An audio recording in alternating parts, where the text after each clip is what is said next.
డబ్బు, అనారోగ్యం, ఉద్యోగం, వ్యాపారం, అప్పులతో బాధపడుతున్నారా? మీకోసమే launch your future programme.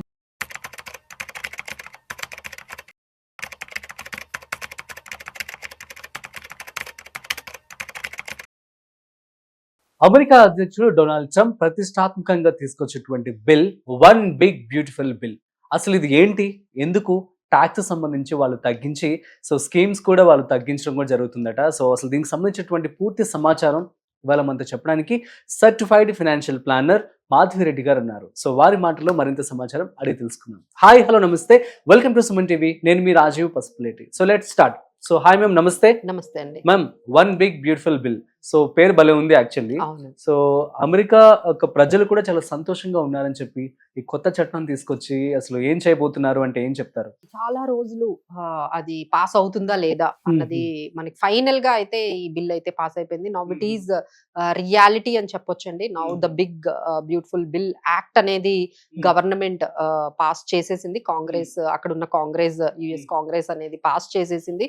Now it is reality. But it is what is all about మన ఇంపాక్ట్ మన ఇండియా మీద కానీ లేకపోతే వరల్డ్ ఎకానమీ మీద ఎలా ఉండబోతుందని చూసుకుంటే, ఈ బిల్ మొత్తం వాల్యూ చూసుకుంటే 3.4 ట్రిలియన్ అండి. 3 అంటే ఇదంతా కూడా ట్యాక్సెస్ కి, స్పెండింగ్ కి సంబంధించిన దాదాపుగా ఒక 900 పేజీలకి సంబంధించిన బిల్ అన్నమాట. అది అందులో చాలా చాలా అంటే this will impact for decades. Okay, ఆ ఇంపాక్ట్ అనేది డెకేడ్స్ వరకు ఉంటుందండి. ఇప్పుడు యుఎస్ ఏంటంటే ఈ బిల్ వల్ల చాలా వరకు అంటే డెఫిసిట్ లోకి వెళ్ళిపోవచ్చు, డెఫిసిట్ లోకి వెళ్ళొచ్చు. ఇప్పటికే వాళ్ళకి దాదాపుగా 36 ట్రిలియన్ డెట్ ఉంది. ఇప్పుడు ఈ బిల్ వల్ల అదొక 55 ట్రిలియన్ డెట్ వెళ్ళిపోతుంది అని అనలిస్టులు చెప్తూ ఉన్నారు. దీన్ని వ్యతిరేకిస్తూ ఎలాన్ మస్క్ చాలా చేశారు, అది మనం అంతా కూడా చూసాము. ఇద్దరికి ఈ బిల్ గురించేనండి, ఎస్పెషల్లీ ఈ బిల్ గురించి ఆయన చాలా వరకు ఎగెనెస్ట్ గా ఉన్నారు. But he has move forward. ఆయన పక్కన పడేసి ఇక ఈయన ముందుకు వెళ్ళి ఈ బిల్ అయితే మొత్తానికి పాస్ చేయించుకోగలిగారు. హీజ్ బిగ్గెస్ట్ అచీవ్మెంట్ అని ఆయన వరకు అయితే అది బిగ్గెస్ట్ అచీవ్మెంట్ అనే చెప్పొచ్చండి. What is all about bill, ఆయన చెప్పేది ఏంటంటే అందరికీ ట్యాక్సెస్ అంటే అక్రాస్ ఆల్ ఇన్కమ్స్ ఉన్న వాళ్ళందరికీ చాలా వరకు ట్యాక్సెస్ తగ్గించేశారు. ఈ ట్యాక్సెస్ తగ్గించడం వల్ల డెఫినెట్లీ ఇన్కమ్ అయితే తగ్గిపోతుంది కదండి, గవర్నమెంట్ కి ఇన్కమ్ తగ్గుతుంది, డెఫిసిట్ పెరుగుతుంది అని చెప్తున్నారు. అలానే దానికి ఈక్వలెంట్ గా ఆయన ఏం చేశారంటే ఏదైతే ఫుడ్ ఎయిడ్ గానీ ఇలాంటి స్కీమ్స్ ఏవైతే ఉంటాయో పూర్ పీపుల్ కి కానీ లేకపోతే మెడికల్ సంబంధించిన ఎయిడ్ గానీ ఇలాంటివన్నీ కూడా కొంచెం ఆయన అది కట్ చేశారు ఆయన. ఇది పూర్ పీపుల్ కి కొంచెం ఎగెనెస్ట్ గా ఉంది, రిచ్ పీపుల్ ని ఇంకొంచెం రిచ్ గా చేసేటట్టుగా ఉంది. ఎందుకంటే ఆయన బిజినెస్ మ్యాన్ కదండి. He's always be with positive with business people కే చాలా పాజిటివ్ గా ఉంది ఈ బిల్ అని చెప్పి చాలా వరకు మనకి మిక్స్డ్ వ్యూస్ అయితే దీని మీద వస్తున్నాయి. హీస్ స్పెండింగ్ ఏ లాట్, అంటే దీని ద్వారా ఆయన డిఫెన్స్ మీద చాలా స్పెండింగ్ పెంచారండి. డిఫెన్స్ స్పెండింగ్ పెంచేసుకున్నారు, టాక్సెస్ అన్నిటికీ తగ్గించేశారు. We have to see like ఈ ఏదైతే ఈ యుఎస్ ఎకానమీ ఉందో ఇది ఇక్కడ నుంచి ఎలా వెళ్ళబోతుంది. దాని వల్ల ఇప్పుడు వాళ్ళు ఏమంటున్నారంటే ఎకానమీ చాలా గ్రో అవుతుంది. అలానే ఈ టారిఫ్స్ ఏదైతే ఇప్పుడు ఇక్కడ ఈ ఇన్కమ్ అనేది తగ్గిపోయిందో టారిఫ్స్ ద్వారా నేను తీసుకొస్తాను అన్నది ఆయన. టారిఫ్స్ అందరి ఇప్పటికే చాలా వరకు మేము కలెక్ట్ చేసాము, ఈ టారిఫ్స్ ద్వారా యుఎస్ కి చాలా ఇన్కమ్ ని నేను తీసుకొచ్చాను, ఈ టాక్సెస్ తగ్గించారు అనమాట. బట్ ఈ టారిఫ్స్ చేయడం వల్ల ఏమవుతుందంటే అక్కడ ఎన్ని జాబ్స్ ఉంటాయి, అక్కడ ఇండస్ట్రీస్ ఎన్ని సర్వైవ్ అవుతాయి, వాళ్ళకి ఇన్ఫ్లేషన్ ఎంత పెరుగుతుంది అనేది చాలా క్వశ్చన్ మార్క్స్ ఉన్నాయండి.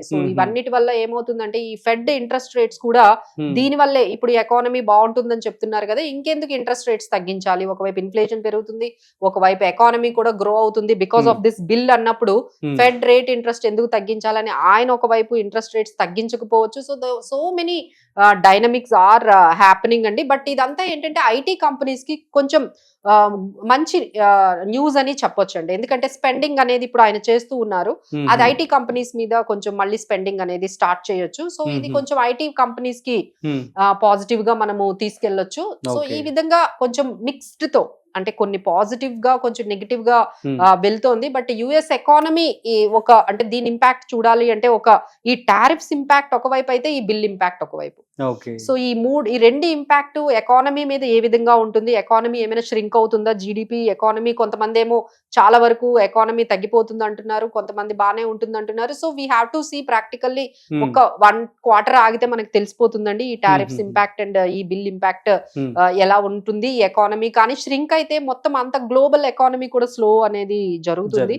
దాని ఇంపాక్ట్ మళ్ళీ మన ఇండియన్ మార్కెట్స్ మీద, అన్ని మార్కెట్స్ మీద కూడా, ఎందుకంటే US markets is the largest economy in the world. So అక్కడ ఏమైనా జరిగితే ఇక్కడ మనందరికీ కూడా ఇంపాక్ట్ అవుతుంది. So we need to track this news. ఈ న్యూస్ ని మనం ట్రాక్ చేసుకుంటూ, ఆయన డీల్స్ కూడా అలానే ఉన్నాయండి. అసలు 90 days లో 90 డీల్స్ అని చెప్పారు కానీ ఆయన అనుకున్నట్టుగా జరగలేదు. ఆయన చాలా డీల్స్ అయిపోతాయి అనుకున్నారు. ఇప్పటి వరకు ఒక 2-3 కంట్రీస్ తో ఏదో కొంచెం ఆయన యూకేతో అండ్ వియత్నాం తో కంప్లీట్ చేయగలిగారు. అసలు ఇండియాతో కూడా ఇంకా కంప్లీట్ కాలేదు. మనతో కూడా చాలా చాలా ట్రేడ్ డీల్ ఇన్కంప్లీట్ గానే ఉందండి. ఇంకా ఒక డెసిషన్స్ కి అయితే రాలేదు. మనం కూడా కొన్ని అంశాల మీద వాళ్ళతో కంగారు లేకుండా, ఓకే డెడ్ లైన్ ఎక్స్టెండ్ అయినా పర్వాలేదు కానీ we don't want to hurry, we want to take some time. అన్ని కంట్రీస్ కూడా టైం తీసుకుంటున్నాయండి. ఈయన చెప్పిన ప్రతి దానికి ఓకే అనడానికి వాళ్ళు కూడా ఆలోచించుకుంటున్నారు. సో ఇప్పుడు ఆయన ఏదైతే ఈ టారిఫ్స్ తీసుకొచ్చారో అది ఒక స్టాగ్నేట్ అయిపోయింది. ఇప్పుడు ఈ బిల్ తీసుకొచ్చారు, దాని ఇంపాక్ట్ ఎలా ఉంటుందో చూడాలి. సో ఎవ్రీథింగ్ ఈజ్ చేంజింగ్ అండి. బట్ రిజల్ట్ అయితే రావడానికి కొంత టైం అయితే పడుతుంది. So every country is thinking ఈ టారిఫ్స్ గురించి ఆలోచిద్దామని చూస్తున్నారు. డెడ్ లైన్ అయితే already 9th July dead line అయిపోతుంది. డెడ్ లైన్ తర్వాత ఏం జరుగుతుందా ఆయన కొంచెం క్వశ్చన్ మార్క్ అండి. సో అందరికీ కూడా ఇక మీరు టారిఫ్స్ అంటే మినిమం ఒక 10 నుంచి 20% వరకు టారిఫ్స్ వేసేస్తున్నారండి. సో దాని వల్ల ఎవరైతే ఇక్కడ నుంచి ఎక్స్పోర్ట్స్ చేస్తున్నారో యుఎస్ కి, that is going to be very very costlier వాళ్ళకి. అంటే మీరు ₹1,00,000 ఎక్స్పోర్ట్ చేస్తే మీరు అందులో 20,000 వాళ్ళు ట్యాక్స్ కట్టాలి.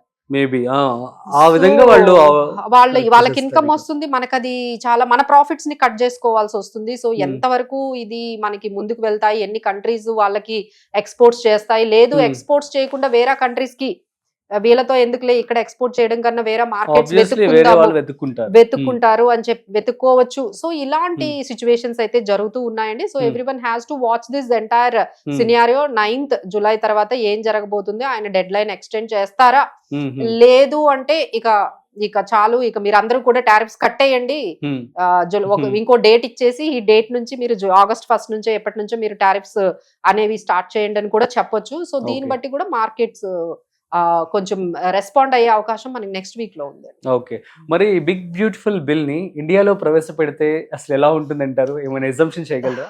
డెఫినెట్లీ అండి. అంటే ఇది ఎట్లా ఉంటుంది అంటే, ఇప్పుడు ఎవరైతే మనం టాక్సెస్ కడుతున్నామో, సో ఈ అమౌంట్ ని ఇన్ఫ్రాస్ట్రక్చర్ కోసము కానీ, లేకపోతే ఇంకేదైనా పాజిటివ్ గా అంటే ప్రొడక్టివ్ గా కొంతమందికి జాబ్స్ క్రియేట్ చేయడంలో, జీడిపిని ఎకానమీని గ్రోత్ లో పెడితే బాగుంటుందండి. బట్ మనం కడుతున్న టాక్సెస్ ఎక్కడికి వెళ్తున్నాయి? మనం కడుతున్న టాక్సెస్ అన్ని కూడా ఈ ఫ్రీ స్కీమ్స్ వాటికి వెళ్తూ ఉన్నాయి. అది కూడా కంప్లీట్ గా అందరికి ఎలిజిబుల్ వాళ్ళకే వెళ్తున్నాయి అంటే అది కూడా లేదండి. ఎలిజిబుల్ ఎంతవరకు వెళ్తున్నాయి అనేది కూడా మనకి పెద్దగా ట్రాక్ లేదు. సో మన మనీ అంతా ఇప్పటికీ మనం అనుకుంటూ ఉంటాం, మేము రోజు అనుకుంటూ ఉంటామండి, అంటే ఇన్ని ట్యాక్సులు కట్టి ఒక 20 లక్షలు ట్యాక్స్ కట్టి ఒక ఇల్లు కొనుక్కుంటే దాని ముందు రోడ్డు కూడా బాగుండదు. సో రోజు మనం చూస్తున్నాం కదండి, చిన్న వర్షం పడగానే అరే ఇన్ని ట్యాక్సులు కడుతున్నాం కదా, మనకు మంచి ఫెసిలిటీస్ కూడా గవర్నమెంట్ ఇవ్వలేకపోతుంది. అసలు ఇలాంటి సిటీస్ లోనే ఇలాంటి పరిస్థితి అయితే ఇక మామూలు గ్రామాల్లో ఎలా ఉంటుందండి? మెట్రోస్ లోనే, హైదరాబాద్ లోనే ఈ పరిస్థితి ఉంటుంది. మనం ఎక్కడికి వెళ్తున్నా స్టాగ్నేషన్స్ అవి ఇవి, అసలు రోడ్స్ అవి బాగుండవు. సో మనం ట్యాక్స్ కడుతున్నప్పుడల్లా ఆ పెయిన్ అయితే వస్తుందండి. సో ఆయన కొంచెం డిఫరెంట్ గా ఆలోచించారు. ఆయన ఏం చేశారంటే స్కీమ్స్ ని తగ్గించేశారు. తగ్గించేసి ట్యాక్సెస్ ని కూడా వాళ్ళు కొంచెం ఇంత వీళ్ళని పెనలైజ్ చేయకూడదు. సో మీ దగ్గర ఎప్పుడైతే ఎక్కువ అమౌంట్ ఉందో, ట్యాక్సెస్ తగ్గాయి అనుకోండి, you will have more lot of amount. ఈ స్పెండ్ చేయడంలో మీకున్న అమౌంట్ ని ఐదర్ మీరు సేవ్ చేసుకుంటారు, ఒక ఇల్లు కొనుక్కుంటారు, లేకపోతే ట్యాక్సెస్ ఎప్పుడైతే తగ్గాయో మీరు ఏమైనా కొనుక్కుంటే అది కూడా ఎకానమీని స్పెండింగ్ లోకి తీసుకెళ్తుంది. సో ఎకానమీలో కొంచెం పాజిటివిటీ అనేది వస్తుంది. సో ఇది ఆల్రెడీ మన దగ్గర మన ట్యాక్స్ లో 12 లక్షల వరకు మనకి ఎగ్జంప్షన్, అదే అంశం మనకు కూడా జరిగిందండి. So she did it. Finance minister Nirmala 12 లక్షల సీతారామన్ వరకు Hmm. మీరెవరు ట్యాక్స్లు కట్టొద్దు, ఉన్న Hmm. అమౌంట్ ని బాగా ఖర్చు పెట్టండి, ఖర్చు పెట్టి ఎకానమీని నెక్స్ట్ లెవెల్ కి తీసుకెళ్ళండి. బట్ ఏదైతే ట్యాక్సెస్ ఇంతవరకు ఈ జిఎస్టీ లో అయితే చాలా ఉన్నాయండి ఇప్పటికీ కూడా. మనం 18% జిఎస్టీ ద్వారా అసలు 18% అసలు వరల్డ్ లోనే హైయెస్ట్ జిఎస్టీ రేట్స్ మనది. మన Hmm. దగ్గరే ఉన్నాయి. So Hmm. ఇప్పుడు అది కూడా స్టార్ట్ చేశారు. Hmm. ఇప్పుడు అందరూ కూడా కంప్లైంట్ చేస్తున్నారు జిఎస్టీ చాలా డబుల్ స్టేట్ ఎక్కువైందని. ఒకటి మళ్ళీ ఎస్జిఎస్టీ సిజిఎస్టీ అవునండి, రెండు. అవును. సో దీని వల్ల ఏమవుతుందంటే ఇప్పుడు ఈ జిఎస్టీ కౌన్సిల్ లో Hmm. చాలా వరకు ప్రైజెస్ తగ్గొచ్చండి. లైక్ మనకి ఎయిర్ కూలర్స్ గానీ, ఐరన్ Oh. బాక్సెస్ గానీ, ఇలా మిడిల్ క్లాస్ వాడేవన్నిటి మీద కూడా మేము 5% చేసేస్తాం అంటున్నారు. Hmm. ఎందుకంటే స్పెండింగ్ తగ్గిపోయిందండి, ఎవరేం కొంటలేదు అది- బికాస్ ఆఫ్ అదే. ఇన్ఫ్లేషన్ బాగా పెరిగింది కదా. Hmm. Hmm. సో ఇప్పుడు వాళ్ళు కూడా ఇదే అప్లై చేశారండి, అంటే Hmm. టాక్సెస్ ని తగ్గించాలి అని Hmm. చెప్పి. Hmm. Hmm. So let see, it is always good for the taxpayers. Okay, super ma'am, thank you so much. So guys, అర్థమైంది కదా. సో బిగ్ బ్యూటిఫుల్ బిల్ అనుకుంటే ఏదైనా సాధించేస్తారు ట్రంప్ అని చెప్పి అనే మాటకి నిదర్శనం అనమాట ఈ యొక్క బిల్ అనేది. So that's it. సో మీకు గనక ఏమైనా డౌట్స్ కనుక ఉన్నట్లయితే, సో మీరు ఫినాన్షియల్ సంబంధించినటువంటి, స్టాక్ మార్కెట్ సంబంధించినటువంటి, సో ఈ డౌట్స్ కూడా క్లారిఫికేషన్ చేయడానికి మీకు మాధవిరెడ్డి గారు అవైలబుల్గా ఉంటారు. సో కింద స్క్రోల్ అవుతున్నటువంటి నెంబర్కి మీరు కాల్ చేసి మీ యొక్క అపాయింట్మెంట్ బుక్ చేసుకొని డౌట్స్ క్లారిఫికేషన్ చేసుకోవచ్చు. That's it. మరొక ఇంట్రెస్టింగ్ కాంటెంట్తో మళ్ళీ కలుద్దాం. అంతవరకు చూస్తూనే ఉండండి Suman TV. This is Rajiv signing of.